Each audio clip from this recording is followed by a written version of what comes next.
A and B are rated 100 watt and 120 volt. कह रहा है दो बल्ब हैं, P is equal to 100 watt का है और P1 और B1 कितना है 120 वोल्ट का है, और दूसरा जो बल्ब है उसका पावर कितना है 10 वाट का है और पोटेंशियल उसका कितना है B2 120 वोल्ट का है। कह रहा है respectively they are connected across the 120 volt source in series. ये दो बल्ब हम बना लेते हैं, ये है 100 वाट का 120 वोल्ट का, और एक बल्ब और है, ये है 10 वाट का और 120 वोल्ट का है। ठीक है, और इनको कैसे कनेक्टेड किया गया है, कह रहा है सीरीज में कनेक्ट कर रखा है। किसी से कनेक्ट कर रखा है 120 वोल्ट के वोल्टेज सप्लाई से कनेक्ट कर रखा है। ये कुछ ऐसे कनेक्ट कर रखा है, 120 वोल्ट के वोल्टेज सप्लाई से कनेक्ट कर रखा है सीरीज में। Calculate the current through in each bulb, हर एक बल्ब में करंट हमको बताना है।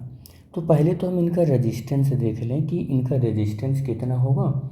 आर ए वाले जिस बल्ब को हम ए कह रहे हैं, इसको ए कह रहे हैं, इसको बी कह रहे हैं, तो हम आर ए, क्योंकि हमको पता है रेटेड पावर से और रेटेड वोल्टेज से हमको रेजिस्टेंस मिल जाता है इस इलेक्ट्रिकल अप्लायंस का, वही काम यहाँ पर करेंगे तो इस इलेक्ट्रिकल अप्लायंस का रेजिस्टेंस मिल जाएगा। तो ए वाले बल्ब का जो रेजिस्टेंस होगा, फार्मूला होता है V²/P होता है। तो V की वैल्यू जो है 120 और इसका स्क्वायर हो जाएगा, और P की वैल्यू कितनी है 100 है, तो इसका रेजिस्टेंस 120 का होल स्क्वायर है, तो दो बार लिखेंगे और यहाँ 100 लिखेंगे। इसके जीरो से ये जीरो कैंसिल हो जाएगा और फर्स्ट वाले बल्ब का रेजिस्टेंस आ जाएगा 144 ओम आ जाएगा। दूसरे वाले बल्ब का रेजिस्टेंस अगर हम कैलकुलेट करें तो V²/P। अब दूसरे वाले बल्ब के लिए दूसरी वाली वैल्यू रखेंगे, 10 का कितना हो जाएगा इसका वोल्टेज 120 का होल स्क्वायर, क्योंकि V का स्क्वायर है और इसका पावर 10 वाट है, तो 120 इंटू 120 कर लेंगे और यहाँ पर 10 कर लेंगे। बेसिकली अगर B बल्ब लिया है तो B यहाँ पर लिख लेना, यहाँ पर A बल्ब लिया है तो A भी आप लिख सकते हो। तो यहाँ पर एक जीरो से एक जीरो तो ये कैंसिल हो गया, और 120 इंटू 12 कर लेंगे, और बाई बटे में कुछ है ही नहीं यहाँ, तो 144 और जीरो लगा लेंगे, और इतना इसका क्या हो गया रेजिस्टेंस होगा। अब नेट रेजिस्टेंस अब हमको कैलकुलेट करना है, तो net resistance is equal to V, और V कौन सा आपकी बार लिया जाएगा, आपकी बार सोर्स का लिया जाएगा। क्या लिया जाएगा, ये सोर्स का, और अपान आर नेट हो जाएगा। क्या हो जाएगा, आर नेट हो जाएगा। V सोर्स 120 है, जैसे जितना कि बल्ब का पोटेंशियल है उतना ये सोर्स का भी है, और आर नेट का मतलब हो गया आर ए प्लस कितना हो गया आर बी। ये दोनों सीरीज में लगे हुए हैं, इसलिए हमने सीरीज के फार्मूलेशन को ऐड कर लिया। तो 120 अपॉन आर ए की वैल्यू कितनी है 144, और आर बी की वैल्यू 144 और जीरो इतना है। 120 अपॉन इसको ऐड करोगे तो ये 1584 आ जाएगा, ओम आ जाएगा, और इसको सॉल्व करोगे अब तो ये आ जाएगा 0.08 एम्पियर आ जाएगा।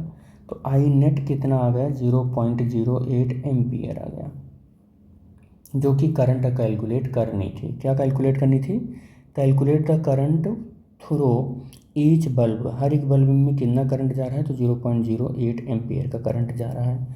Which bulb will consume more power, अब देखो कौन सा बल्ब ज़्यादा पावर कंज्यूम कर रहा है। बेटे देखना ये है कि पावर कौन कंज्यूम कर रहा है, ये दोनों सीरीज में कनेक्टेड हैं। तो अगर सीरीज में कनेक्टेड हैं तो पावर कंज्यूम अगर हमको देखना है तो ये फार्मूला होता है I²R। तो पहले वाले अगर बल्ब के लिए लिखूं तो ये हो जाएगा ए, अच्छा सीरीज में है तो करंट दोनों के लिए सेम हो जाएगा, और PB, और ये कितना हो जाएगा I²RB हो जाएगा। सीरीज में है इसलिए करंट दोनों का कैसा है सेम है, तो I तो चेंज नहीं हो रहा है, बट R के ऊपर पावर डायरेक्टली डिपेंड कर रहा है, यानी कि पावर डायरेक्टली डिपेंड कर रहा है किसके ऊपर, रेजिस्टेंस के ऊपर। यही सेम केस हम क्या करने वाले हैं, अरे ये क्या हो रहा है, PB सेकंड वाले बल्ब में लगाएं तो यहाँ पर RB हो जाएगा। अब आप देखो कि RA किसका बड़ा है, तो पहले वाले बल्ब का रेजिस्टेंस हम अगर देखें तो इस वाले बल्ब का रेजिस्टेंस कितना आया है 144 ओम आया है। इस वाले बल्ब का रेजिस्टेंस अगर हम देखें तो कितना आ गया है, इस वाले का आ गया 1440 ओम आ गया है। तो आर बी हमारा हम देख रहे हैं क्या आ गया है, अगर इसको डिवाइड देखें R A upon R B अगर हम देखें तो आर ए की वैल्यू कितनी है 144 है, आर बी की वैल्यू कितनी है 1440 है। इसको सॉल्व करेंगे तो हम देखेंगे कि ये 10 आ जाएगा, यानी कि R A upon R B जो है 1/10 आ गया है, 1/10 आ गया है।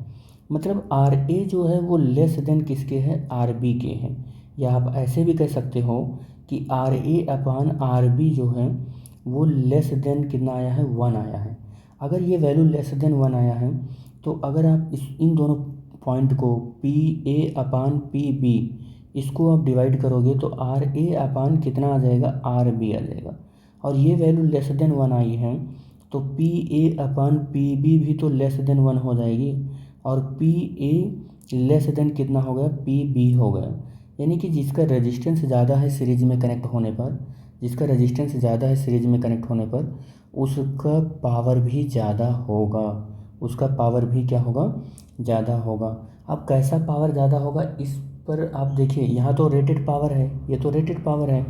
तो याद रखना हम रेटेड पावर की नहीं बात कर रहे हैं, हम कंज्यूम पावर की बात कर रहे हैं। हम किसकी बात कर रहे हैं, कंज्यूम पावर की बात कर रहे हैं। तो हम ऐसा कह सकते हैं कि बल्ब बी जो है जो रेटेड है 10 वाट पर, किस पर, 10 वाट पर और 120 वोल्ट पर, वो कंज्यूम करेगा मोर पावर। सीरीज में जिसका पावर कम होता है वो ज़्यादा पावर कंज्यूम कर लेता है और वो बल्ब ग्लो करता है जब कनेक्ट होता है सीरीज में, ये बात याद रखना आप।